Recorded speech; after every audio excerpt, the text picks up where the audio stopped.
ओम शांति। आज 3 अगस्त 2024 के महावाक्यों के मनन चिंतन में सबसे पहले आज बाप दादा ने कहा कि ये जो बेहद का अनलिमिटेड स्टेज है, यानी कि ये एक रंगमंच होता है या नाटक हो रहा होता है जो लाइव, उसमें एक स्टेज बनाई जाती है। तो ये संसार भी एक स्टेज है, क्योंकि ये बेहद का ड्रामा है और इसमें हर आत्मा अपना अपना रोल निभा रही है। जैसे उस नाटक में सबको अपने अपने रोल मिले हुए होते हैं, तो वो रोल निभाते हैं। या 3 घंटे की फिल्म है, जिसने अपना अपना जो रोल जैसा जैसा निभाया, वही सेम टू सेम हर 3 घंटे की फिल्म जब उसी को दोबारा रिपीट किया जाएगा तो वही सेम टू सेम होगा। तो इस बेहद के ड्रामा में यह है अनलिमिटेड, इसकी कोई लिमिट नहीं है। इतनी बड़ी स्टेज बनी हुई है और इसमें हर आत्मा का अपना अपना पार्ट नूदा हुआ है, जो कि फिक्स है। जो भी हम इस संसार में देख रहे हैं, चाहे वो स्थूल है, चाहे वो आत्माओं का रोल है या स्थूल वस्तु का है, कुछ भी है, ये फिक्स है। किसी का भी कोई भी पार्ट बदल ही नहीं सकता, कुछ भी नहीं हो सकता, एक सेकंड का भी परिवर्तन नहीं हो सकता। ये ड्रामा है ही कल्याणकारी। आज हमें सब कुछ अकल्याणकारी नजर आता है, पर हम थोड़ा सा धैर्य रखेंगे तो फिर बाद में हमें नजर आएगा कि अरे इसमें तो कल्याण ही कल्याण छिपा हुआ।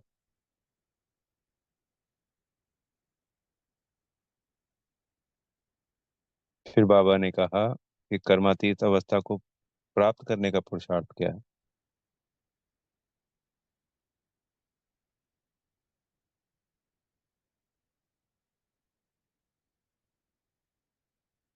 कर्मातीत बनने के लिए पूरा सरेंडर होना पड़ता है।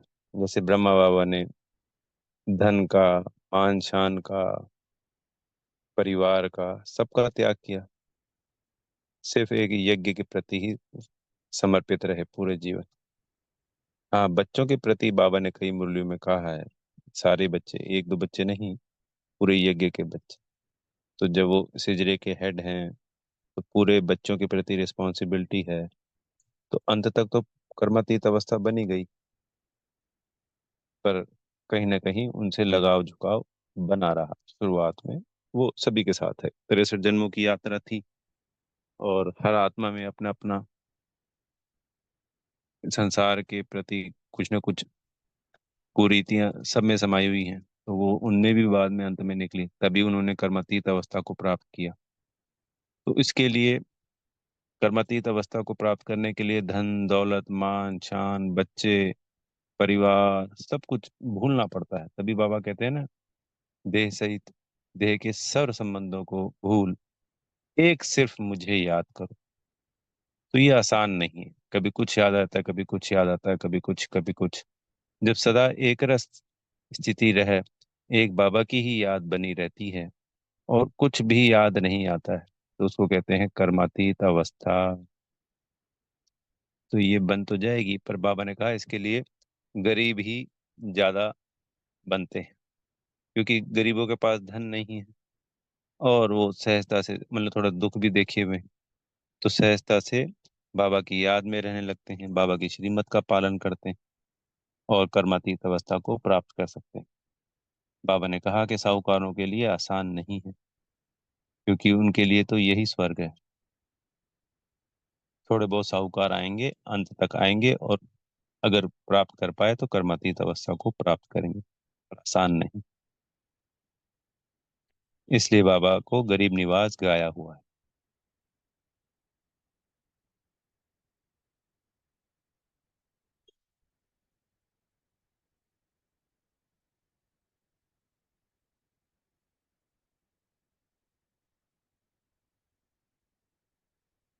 अब बाबा कहते हैं इसमें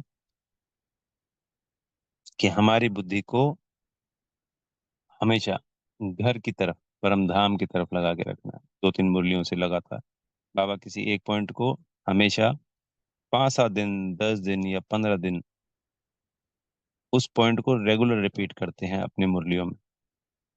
तात्पर्य ये होता है कि हम बच्चों में समा जाए, हम बच्चे उसका अभ्यास करके उसका स्वरूप बन जाएं, वो हमारे को पक्का हो जाए वो पॉइंट। जैसे बाबा ने कहा कि भाई मुझे याद करो, घर को याद करो, राजधानी को याद करो, तो आज की मुरली में भी कहा कि सुख धाम को भी याद करना, परम धाम को भी याद करना, और बाबा को तो याद करना ही करना है।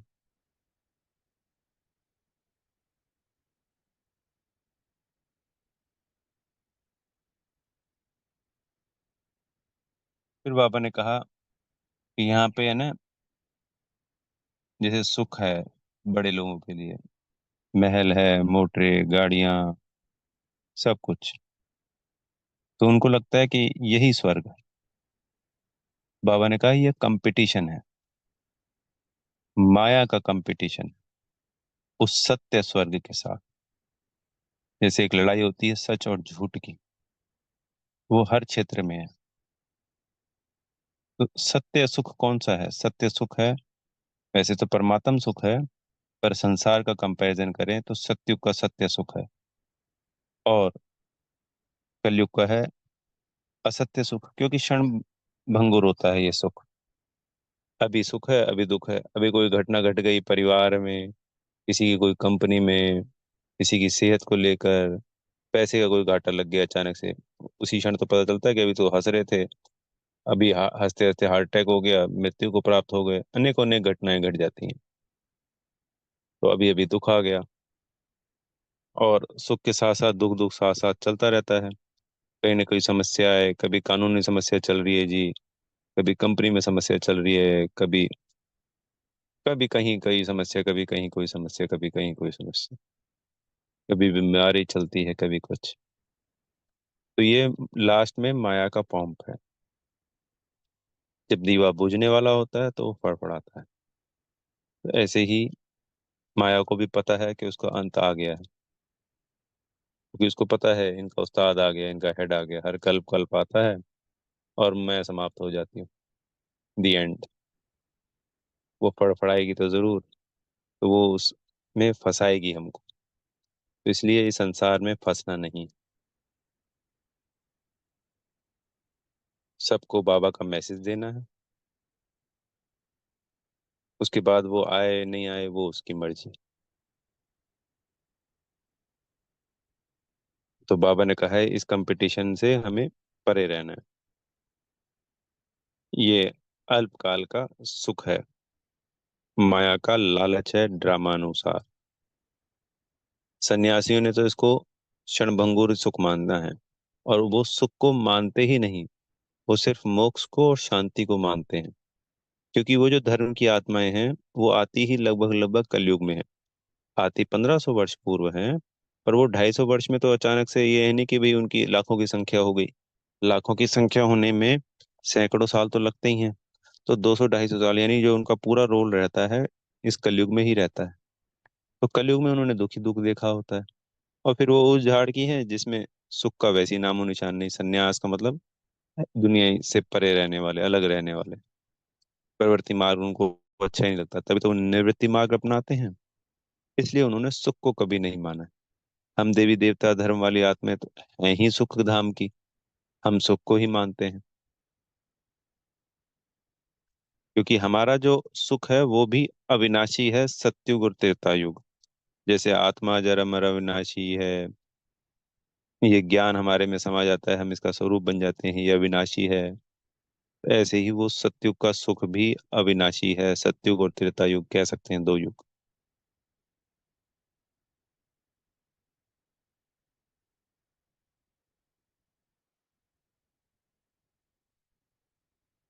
क्योंकि अकिचार धन होता है, स्वास्थ्य हमेशा ही 2 युग तक स्वस्थ रहता है, परिवार से सुख होता है, बच्चों से सुख होता है, प्रकृति के 5 तत्वों से सुख होता है। लिए ऐसा कौन सा सुख है जो नहीं होता है? और आज के सुख से पदम गुना सुख होता है हर चीज का। स्वास्थ्य भी अद्भुत होता है, धन भी। बाबा ने कहा आज की मुरली में कि जो हीरे जवाहरात हैं वो तो पत्थर के मिसल होते हैं, जैसे यहाँ रोड पे पत्थर पड़े होते हैं, ऐसे पत्थर पड़े होते हैं। जब मंदिर लूट के लेके गए तो बोला कितने हीरे जवाहरात थे, कितने बड़े बड़े रत्न थे, आज तो वो टूट फूट गए, कट किट गए। बाबा ने कहा। फिर बाबा ने आज की मुरली में माला का जिक्र किया। ये बेहद के सभी बच्चों की ये रुद्र माला है, क्योंकि सब शिव के बच्चे हैं, शिव की संतान है। तो गायन है शिव माला और विष्णु माला का। विष्णु माला में 108 पिरोए जाते हैं, 108 की माला। तो जो 108 पांचवे डोनर होते हैं बाबा के बच्चे, वो सबसे पहले विष्णु ब्रह्मा बाबा हो गए। मतलब विष्णु तो सभी, विष्णु की गद्दी होगी ना जी, लक्ष्मी नारायण वाली गद्दी जो सतयुग में है, वो विष्णु हो गया, उनका कंबाइंड स्वरूप। तो वो 108 ही सतयुग के महाराजा महारानी बनते हैं। तो वो हो गए माला, तो वो फिक्स होती है माला, क्योंकि सतयुग में ये फिक्स होता है कि ये 108 महाराजा महारानी बनेंगे, क्योंकि प्रारब्ध है ही है, फिक्स है वो। तो वो माला फिक्स है। शिव की सभी संतान है, वो माला फिक्स है। बाबा ने कहा ब्राह्मणों की माला नहीं बनती है। आज तो ऊंची उड़ती कला में है, कल को माया का थप्पड़ लगा और धड़ाम नीचे गिर गए। आज की मुरली में तो नहीं, पर बाबा ने कई मुरलियों में कहा कि जो तीसरे चौथे नंबर पे थे यज्ञ में, कि भाई ब्रह्मा बाबा मम्मा के बाद इनका नंबर है, आज वो यज्ञ में नहीं है। इस तरीके की बाबा ने मुरलियों में क्लियर किया है। तो ब्राह्मणों की अवस्था ऊपर नीचे हो रही है। आज नए आ रहे हैं, उसने पुरुषार्थ करके आगे बढ़ गया, पुराने अच्छे चलते चलते छोड़ के ही चले गए। तो इसलिए कभी भी ब्राह्मणों की माला नहीं बनती। रुद्रमाला और वैजंती माला, इन दो मालाओं का गायन है। फिर बाबा ने आज वरदान में बड़ी वंडरफुल बात बताई कि विकारों रूपी जहरीले सांपों को गले की माला बनाने वाले शंकर समान तपस्वी मूर्त भव। तो ये जो पांच विकार हैं, जो जहर बन गए हैं संसार की आत्माओं के लिए, तो जो हम योगी और प्रयोगी आत्मा हैं उनकी गले की माला बन जाते हैं। तभी तो शंकर का स्वरूप दिखाया गया है। कोई प्रैक्टिकल में नहीं है शंकर जी। ब्रह्मा ब्रह्मा प्रैक्टिकल में है, विष्णु विष्णु प्रैक्टिकल में है, पर शंकर जी काल्पनिक है। तो हमारा इस पुरुषोत्तम संगम युग का तपस्वी मूर्त रूप, ब्रह्मा बाबा का तपस्वी मूर्त रूप, जिसमें वो विकारों को अपने गले का सांप बना लेते हैं। फिर बाबा ने कहा कि डांस करने की स्टेज बन जाती है। तो दिखाया ना कि श्री कृष्ण जी ने कालिया नाक पर उसके फन पे डांस किया। तो उन पांच विकारों रूपी कमी कमजोरियों पे, उन विकारों पे विजय प्राप्त कर बाबा की याद से श्री कृष्ण ने, कह लीजिए, डांस किया और शंकर के रूप में अपने गले का हार बना लिया।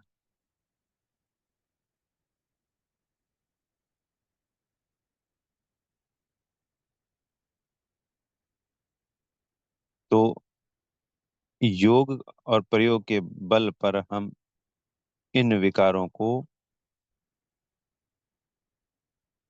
अपने गले की माला बना सकते हैं। और इसी यादगार का पूजन शंकर के रूप में आज भी किया जाता है। अच्छा, ओम शांति। बेहद का धन्यवाद मेरे प्यारे मीठे बाप दादा जी का।